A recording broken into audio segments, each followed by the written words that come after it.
Hello दोस्तों, कैसे हैं आप सभी।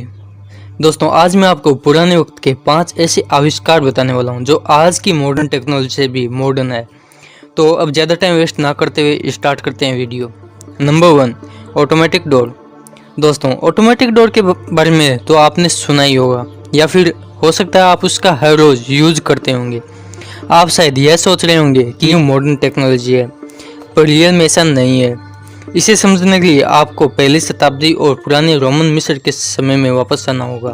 उस समय के आविष्कारक हेरोन अलेक्जेंड्रिया ने सबसे पहला ऑटोमेटिक डोर बनाया था। उन्होंने यह दरवाज़ा एक मंदिर के लिए बनाया था, और मंदिर के दरवाजे का खुद ब खुद खुलना एक अच्छा संकेत माना जाता था। इसकी प्रोसेस कुछ इस प्रकार थी कि इसमें पानी को आग से गर्म किया जाता था और कंटेनर में पंप किया जाता था, जो ऑपरेटिंग सिस्टम को एक्टिव करता था। Number 2, Greek fire. Greek fire दरअसल बाइजेंटाइन एम्पायर द्वारा इस्तेमाल किया जाने वाला एक हथियार था, और यह कोई मामूली हथियार नहीं था, बल्कि यह एक आग फेंकने वाली विनाशकारी मशीन थी।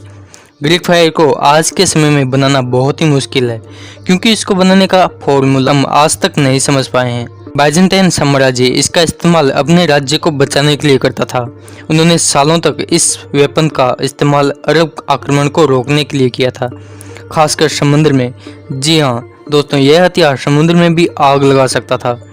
हालांकि यह पहला आग लगाने वाला हथियार नहीं था, पर ऐतिहासिक तौर पर यह खास था। ग्रीक फायर की खास बात यह है कि इस पर कब्जा करने वाली सेनाएं भी इसे अपने लिए फिर से बनाने में नाकामयाब रहती थी। Number 3, ultimate antidote.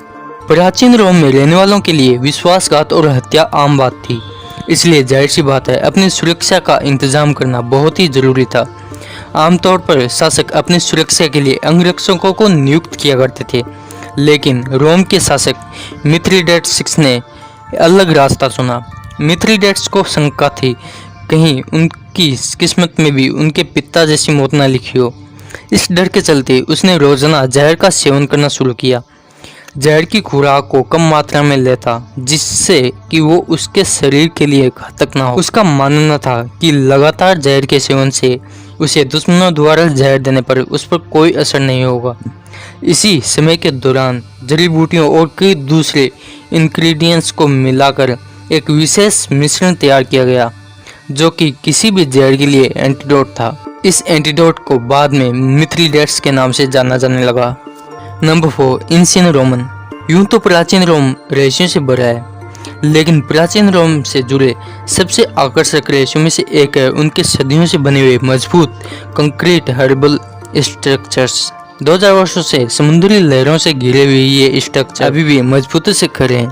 आज की मॉडर्न कंक्रीट की तुलना में रोमन कंक्रीट न केवल अधिक टिकाऊ है, बल्कि ये वास्तव में समय के साथ मजबूत होता जाता है। रिसर्चर्स के अनुसार रोमन कंक्रीट चूने और ज्वालामुखी चट्टानों को मिलाकर बनाया गया है।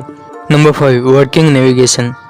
दोस्तों, आज के समय में कंपास और बहुत सी टेक्नोलॉजी की मदद से हम समुद्र के कठिन सफर में भी अपनी मंजिल की तलाश कर लेते हैं, लेकिन करीब 1000 साल पहले जब कंपास का इन्वेंशन भी नहीं हुआ था, तब वाइकिंग्स अपने घर से हजारों किलोमीटर का सफर तय कर उत्तरी अमेरिका जाते थे।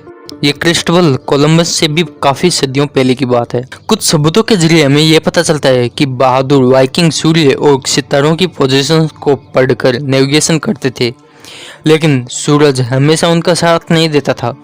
कभी कभी अपने लंबे सफर को तय करने के लिए उन्हें कोहरे और बादलों का भी सामना करना पड़ता था। ऐसी स्थिति में वो अपनी मंजिल पर आखिर कैसे पहुंचते थे? उसका जवाब है सनस्टोन।